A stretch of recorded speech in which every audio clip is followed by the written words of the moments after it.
Hey, what's going on, everybody? So, it looks like there's more with the Book of Boba Fett. That's right. This time, it looks like that Boba Fett actor Temuera Morrison is reaching out to Dave Filoni to get his advice. What does that mean for the show? I don't know. Let's talk about it. You're listening to Head to Head, a Star Wars podcast. Two fans, two generations, all things Star Wars begins now. All right, hello, everybody. I'm Eric Vansel, and got my coffee, but I don't have a co-host right now. So, hopefully he's going to be able to join us a little bit, but hey, show must go on, right? So, we're going to talk about this. So, the Book of Boba Fett. The Book of Boba Fett actually premieres a little bit later this month, December 29th to be exact. And it looks like that Temuera Morrison, the actor who plays Boba Fett, was reaching out to him for advice. Now, of course, the first question that a lot of people might ask is, why would he be reaching out for advice? After all, he's been involved with everything pretty much from the beginning of the prequels. Well, almost. He actually comes in on Attack of the Clones, but you have to remember that he was playing Jango Fett. So, of course,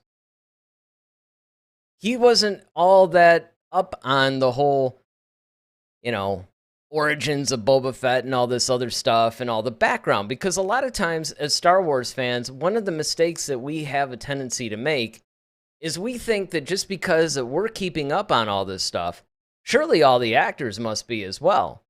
But that's not necessarily the case. And in this case, Temuera Morrison, to his credit, actually admitted, he was like, look, I don't follow every single book, every comic, everything like that. It's not that he's not a fan. He's a fan, but there are different degrees of fandom. And that's one of the things that I wanted to also talk about in tonight's episode is how much, it's really more of the differing degrees of fandom. Because a lot of times, you take Dave Filoni, for example. Now, Dave Filoni is a super fan. He absolutely loves Star Wars. He lives it, he eats it, he breathes it, which is one of the reasons why, and I want to get your guys' thoughts on this too. You can leave it in the comment section, or while we're live tonight, you could certainly chat it in live, and we'll talk about it. After all, that's what this show is about. It's a big discussion show. It's what we do. We hang out with you guys every Friday and every Monday at 8 o'clock. When I come home from work and from a nice stressful day, I love to unwind and talk some Star Wars with you guys. So, like I said, feel free to chat in. Tonight, I mean that more than usual because I'm by myself. I don't have my co-host with me. So, essentially, I think that one of the things that's great about Filoni is that he's one of those guys that more or less represents us, the super fan, right? So, he studied under George Lucas. He worked with George Lucas on the Clone Wars, and he created the character of Ahsoka Tano. And so consequently, he's the guy that everybody basically goes to now for all the Star Wars stuff. But here's the thing, and this is one of the things that we brought up on earlier shows. It almost seems like, even though I know he was named creative director and everything, but why is it that he's the one that understands Star Wars the best? Why isn't it the story group? Why isn't it Pablo Hidalgo? I mean, these are the guys that are supposed to be the keepers of, the saga, right? But what ends up happening is you get somebody who goes through the ranks and everything like Filoni, and Favreau is the same way, and this is the reason why The Mandalorian is so successful. So now we're coming up on the Book of Boba Fett. And, of course, it's going to be coming out in, like 3 weeks or something. And I am totally sure that we're all excited about it. But I think one of the things that's really cool about, in this case, Temuera Morrison going and asking him a little bit more about the character, because remember, there's not a whole lot that was really known about Boba Fett. Yeah, the Star Wars Legend stuff expanded on his story greatly. But if you really stop and think about it, once Disney bought Lucasfilm and it was all pretty much wiped out, really all you have is, well, you do have the Clone Wars episodes that fills in some of the stuff. Hey, Ronaldo's joined us. What is up, Ronaldo? You know what? I gotta put this up here. I'm by myself up here, man. That's what's up. But you know what? I wasn't gonna not do the show. But what I was saying about this whole thing is that Boba Fett his storyline wasn't really expanded. His storyline pretty much, after Disney bought it, it pretty much ends at Return of the Jedi. And then it picks up again at The Mandalorian. So now there's an opportunity. There's an opportunity to fill in a lot of gaps in the storyline. And so Morrison rightfully went to Filoni, because remember, Filoni worked on the Clone Wars series. So because of that, he pretty much has everything at his disposal, at least as far as the backstory goes. And then, of course, when you go up to where we're at now, we got to deal with things like, how does he get out of the Sarlacc pit? How does he end up getting to where he is, even when we meet him in The Mandalorian? Because these are some really big storylines, and we've said it a million times. Even though I go back and forth on this, I admit this. Okay, I'm not going to sit here and pretend like I haven't flip-flopped on this, because occasionally I will make the comment and say, look, we don't have to know how he got out of the Sarlacc pit. We just have to know that he got out, which is obvious. But then there have been a lot of other shows too where I'm like, we do have to know how he got out, because it's important. Now, again, they don't have to do a 3-episode story arc on this thing. All they really have to do is maybe just do it. I'll tell you what I think is going to happen. I think they're going to do it more like in a flashback, because I did get a chance to watch this current trailer. There's a TV spot that came out not too long ago about it. And it was essentially, it shows him, kind of injured, almost like in a back-to-tank or something. And he said something about the Sarlacc pit at that point in like a voiceover. And you know what? That might just be how they handled it. But we'll have to see. Now, Ronaldo, Chadson says, do you think someone else like Robert Rodriguez also asked Filoni about the character? I would think so. Because remember, now I could be wrong, because I know a lot of times I'm getting some of these series mixed up, just because they're all being produced at once and they're kind of sharing people back and forth. But I think that Filoni is executive producing this. So as a result, I think that yes, Rodriguez probably most certainly asked him about it. And I'm sure tackling this, he probably did. Now, it might not have been like this really big, story in the news like the whole Temuera Morrison thing was. But I have a feeling that yes, he probably did go and have a meeting or two. I would think so.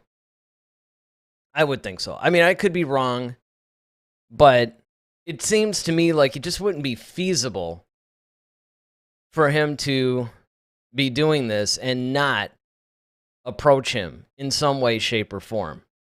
I mean, it would just be insane. Because look, Filoni has his fingerprints all over the television universe of Star Wars. Obviously, Ahsoka's going to be a big thing for him. The Mandalorian Season 3 is going to be a big thing for him.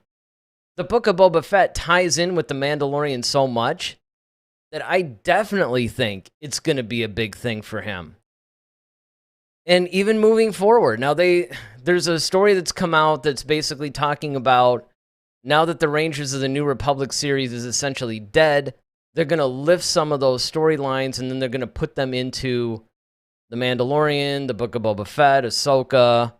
They mentioned something else too. I don't remember offhand what it was, but they're going to put these storylines in these other series. And so because they're all tied together to that degree, I definitely think, I can't help but think, that we're going to see Filoni's fingerprints all over the television universe when it comes to Star Wars. Now, what's going to be interesting is, how far is that going to go? Because, you know, they're talking about some animated shows now about the High Republic. Maybe something about the Old Republic. Does Filoni now spearhead this? Because I'll tell you, here's the thing that I think that you should all be afraid of. And that is, we all love Filoni so much, and the influence that he has on Star Wars, that what could happen is he could be spread out too thin. And then the shows start to suffer, because now he's trying to, you know, almost be the showrunner to all these different shows. So there is that. You know, for quality control, it's almost... Because remember, up until this point, all he's had to worry about is The Mandalorian. Now, granted, he's had all this stuff behind the scenes. Certainly, he's spearheading the Bad Batch. Hang on, guys. I don't know why. I think my chair's, like, falling here. So he's spearheading the Bad Batch. So as a result, I think that what's going to happen is that if he keeps having to develop all these series and be a little bit attached to them, I don't know. I think that that could spell a little bit of trouble for quality control down the line. Ronaldo says, do you think we'll see some Ranger storylines in this season? I think maybe not. I think season 2, and I would have to agree with you on that one. I don't really think that we're going to see that, because at the time that this was being developed, because remember, the show's going to come out in 3 weeks. And I think it had actually wrapped filming by the time that it, you know, that the whole Rangers thing was dead. Because I'll tell you, I just read this the other day, and they're talking about possibly now recasting the Cara Dune character. Because at first, they were pretty much dead set, like, we're not going to do it, right? We're not going to do this character. We're not... Once Gina Carano was fired, the character's dead. It's not happening. We're taking her out of Rangers of the New Republic. Then there was talk that maybe Hera Syndulla was going to be the lead character then in Rangers of the New Republic. Then that seemed to disappear. Now, of course, Rangers is all but dead. So it's like, okay, we're going to take some of these series and we're going to see what we can do by taking the storylines to them and just putting them in something else. I don't know. I really don't know. It's kind of weird, because on one hand, they talk about it, and they talk about that so emphatically, and then they turn around and say, oh yeah, we might actually be casting the Cara Dune character now, because she's so central to the storylines. So it's really tough to say. But I could tell you this. As far as the Book of Boba Fett Season 1, I say 90% chance none of the storylines have made it in. Now, let me preface that, though, by saying that what could have happened is perhaps they laid the groundwork to some of the stories. So, in other words, they might have been setting up some storylines in Rangers of the New Republic, and what they've done is they've taken some of the story arcs or plot points or something and put them in the Book of Boba Fett in order to set up a storyline that they're going to further develop in Rangers. Now that, I think, is entirely possible. Because you have to look at it like this. You have to look at your cast of characters who are in this. You have Fennec Shan. You have Boba Fett. I think they said Bosk might even be appearing. You know, of course, you have all these other characters that are, some are coming over from The Mandalorian, some are new, some are people that we're going to see from other series again. You know, it's really anybody's guess. Ronaldo says, but maybe we'll see some of those stories in The Mandalorian Season 3. That, I would say, is almost guaranteed if they really are truly going to kill Rangers of the New Republic. I think it's a given. I think you're going to see some of that stuff in Season 3. Because remember, Season 3, I don't know if it's actually been written yet, but I know not a frame of it has been shot. So because of that, I think it's very highly possible that'll happen. He says, I think Bosk appearing makes sense. Bosk appearing makes total sense, and I'll tell you why. Because, and this is something that carried over from Legends, but they did use it in the Clone Wars animated series, and that is, Bosk most definitely has somewhat of a history, little bit of a confrontational relationship.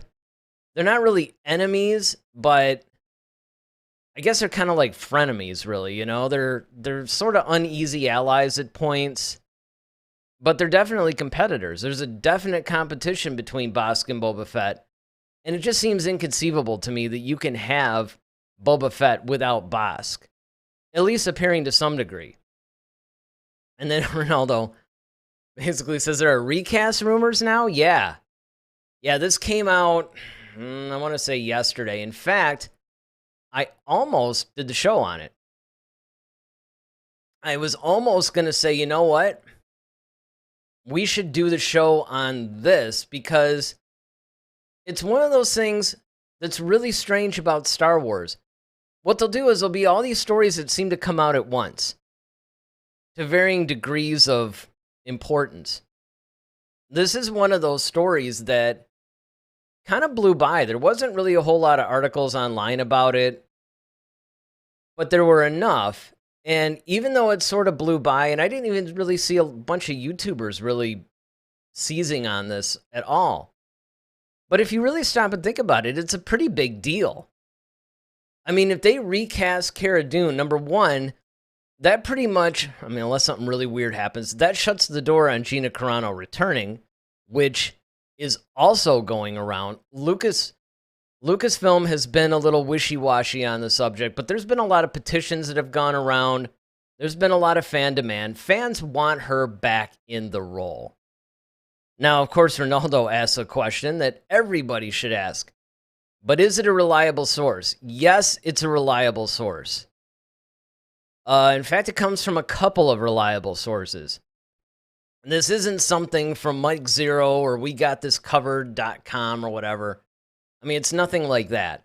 I have no problem dragging those two sources through just the mud because, you know what? There is so much disinformation and misinformation on the web, on YouTube, social media, everything else. The last thing that we would want to do is say, look, we're gonna do the same thing just to try to get more viewers or whatever. We're not really a clickbaity type of a channel. If we do actually present something that is a little questionable, we'll pretty much make that pretty clear. Usually we'll put the word rumor in our thumbnail or in our title or something like that, because even if something isn't 100% reliable, sometimes it's actually fun to discuss it.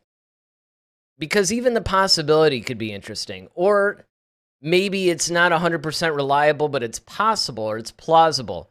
That's another way that we'll actually go, you know, let's talk about it. Because after all, this show is really not a news show per se. I say that a lot. It's really more of a discussion show. It was really born from Daryl and I talking about Star Wars, and people were like, you know what, you guys should just do this on camera and have your own show. We started thinking, you know what, it's not a bad idea. And it's also a way of other Star Wars fans to just discuss it. We kind of call ourselves the safe place on the web, on YouTube, on any kind of social media to discuss Star Wars.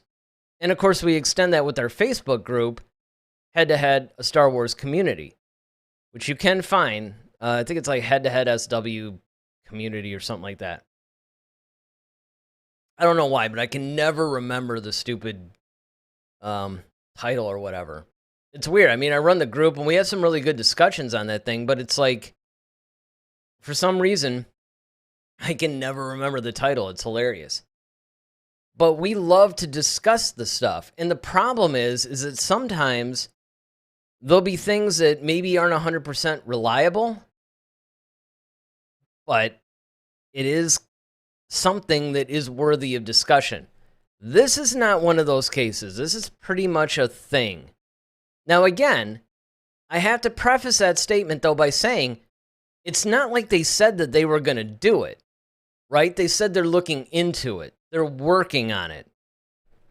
I think they said that they're considering the possibility. Ronaldo says, as long as it's not Mike Zero, I can believe it. It is amazing that, you know what? I'm going to be cool. I'm not going to start bashing on other YouTubers on our own channel. I also promised myself I wouldn't do that. But let's just say it amazes me that people can continually make programming that is completely fabricated and still get a lot of views. Kind of reminds me of the old Super Shadow days. I don't know how many of you guys out there remember Super Shadow, and I have to admit, Daryl and I were duped by him too.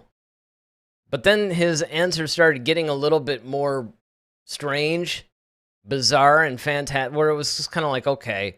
I mean, he started talking about how he was actually in the editing room with Lucas when they were doing Attack of the Clones, and, you know, now you're kind of going, okay, I don't think that that just doesn't sound like it's a plausible thing. It's like, if you're going to lie to your audience, at least make it believable. But I digress.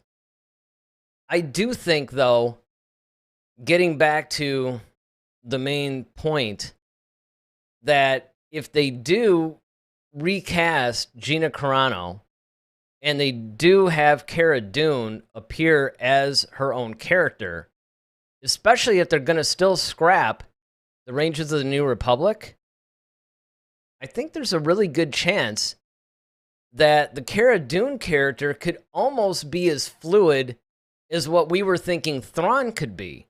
Because remember, one of the things we haven't talked about in a while is that Thrawn is still out there in the mix, right?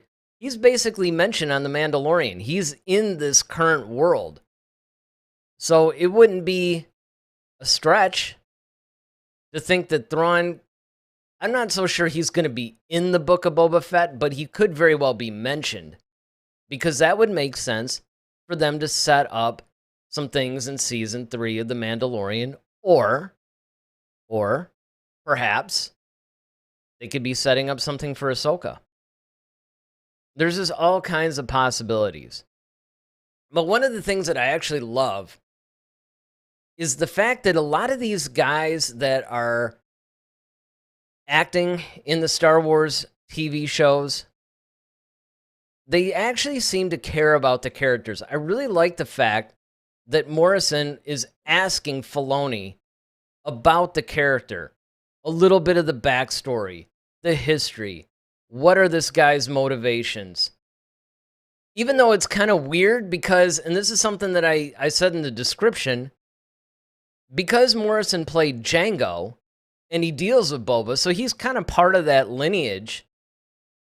It's really interesting that he would try to find out too much about Boba Fett, simply because, I mean, don't get me wrong, Jeremy Bulloch did a really good job defining Boba Fett for as little screen time. I think somebody totaled it up, and he only had like 7 minutes of screen time, and maybe like 3 pieces of dialogue. I mean, it's amazing how much of that character was established. But as I said earlier in this show, a lot of that was being established through, just the Legend series. It wasn't even really anything that was substantial. I mean, like I said, you did get a lot in the Clone Wars, but he was still relatively young in the Clone Wars animated series. So Ronaldo brings up another good point. He says, do you think we'll see a familiar character? And then he goes on to say, if it happens, I'll bet $1 it's Han Solo. Now,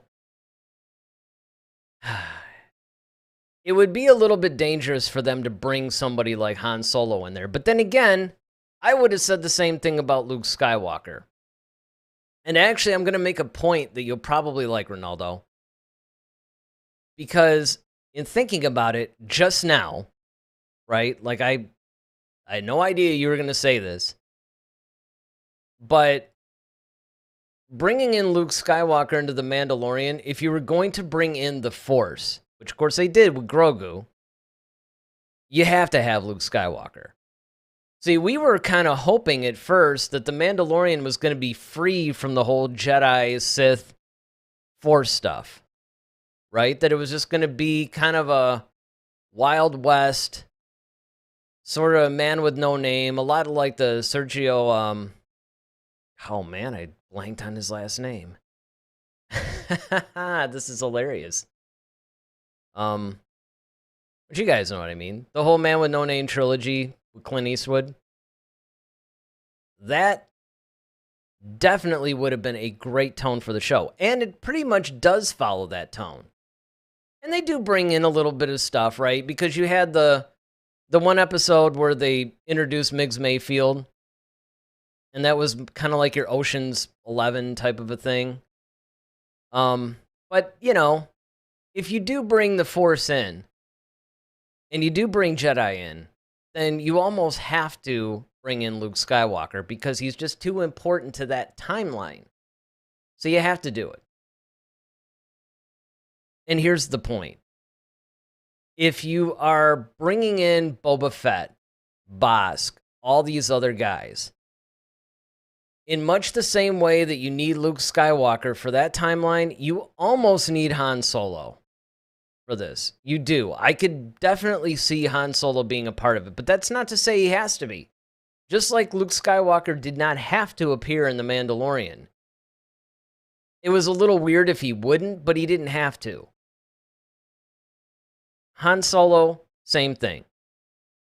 If you're going to bring in all of these characters who have interacted with Solo, I mean, unless you want to make the argument that he's busy helping rebuild the Republic and everything, it just seems like he'd be in there somewhere. And of course, this would be the perfect time to bring Alden Ehrenreich back in, especially because in the comic book series, they're expanding the whole Crimson Dawn thing, and they're pretty much putting Crimson Dawn up to this timeline, so I think that that's a really good idea. So we'll have to see. And then Ronaldo follows up by saying, with that said, if it happens, it needs to make sense with the story that they're telling. Just like he did with Luke. And he says, if Han appears, do you think it will be a new actor or a deep fake? So that's another possibility. Now, Ronaldo thinks deep fake, it could be. It depends on what kind of a role they want to do. Because think about it, with the Luke Skywalker thing, they basically had another actor, they did a deep fake on the face, and they did actually have Mark Hamill do the voice. I don't know if they really want to go that far if they're going to have Han Solo in any meaningful way. Because if you think about it, you'd have to do a lot. I mean, I guess they could, but number one, it just doesn't seem like it would be a good idea when you already have a younger actor who has been introduced in that part. It would be one thing if they never made the Solo movie.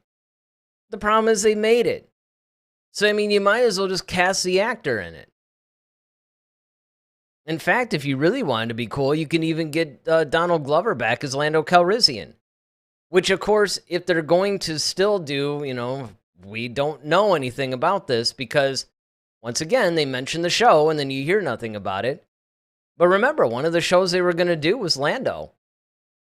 Right? So, this would be a great way to bring Donald Glover back in. And that could help spearhead that. But here's the danger. This is the thing I keep reminding people. A lot of it is not cramming in as many characters as you want in the name of fan service.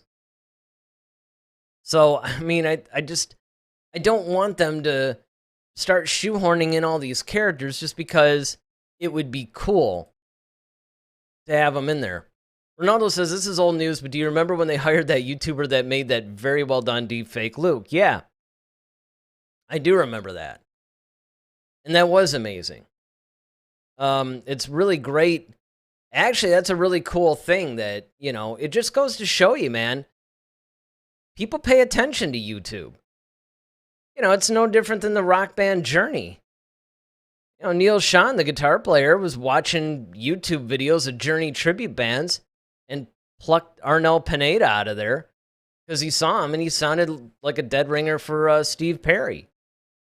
You know, people are paying attention to YouTube.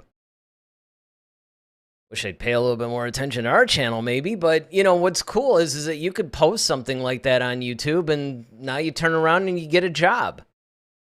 Not a bad gig. But I think it's great, though, and this is where I will applaud Lucasfilm. I think it is fantastic that instead of being insulted by it, they were looking at it going, hey, this kid's actually pretty cool. We should hire this guy. The work speaks for itself. And that actually gives me hope because I honestly think that we're moving into an era of Star Wars that, by the way, I actually hope that this keeps going for the films. Because I'm really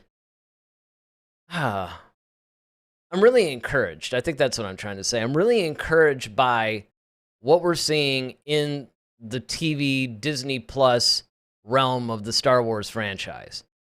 I think it's great. I think that it's on a fantastic track. Everything's going wonderful with that. What I'm hoping happens is that starts to spill over into the movies a little bit, and maybe we actually get better quality films. I have to take that hit of coffee, guys, because I think that the way that they're setting things up for the series that are appearing on Disney Plus is really what they should be doing with the films. Now, again, it's a different sort of a thing because with the TV shows, you know, you get like a 6, 7, 10, whatever episode story arc. Movies, you only have a couple hours to tell the story, but still, you can think of it in terms of trilogies. So we'll have to see what they do. Oh, this is good. Maybe George Lucas is watching the show right now, Ronaldo says. Somehow I doubt it. You know, Lucas doesn't really seem to be all that caught up in the whole fandom aspect of Star Wars. I mean, the best I could probably hope for is maybe Mark Hamill or Sam Witwer or one of those guys is watching. You know, that would be cool. I wouldn't mind that. Or Filoni. You know, everybody really, I think, is not jumping on board properly with the fact that Filoni really is the new George Lucas.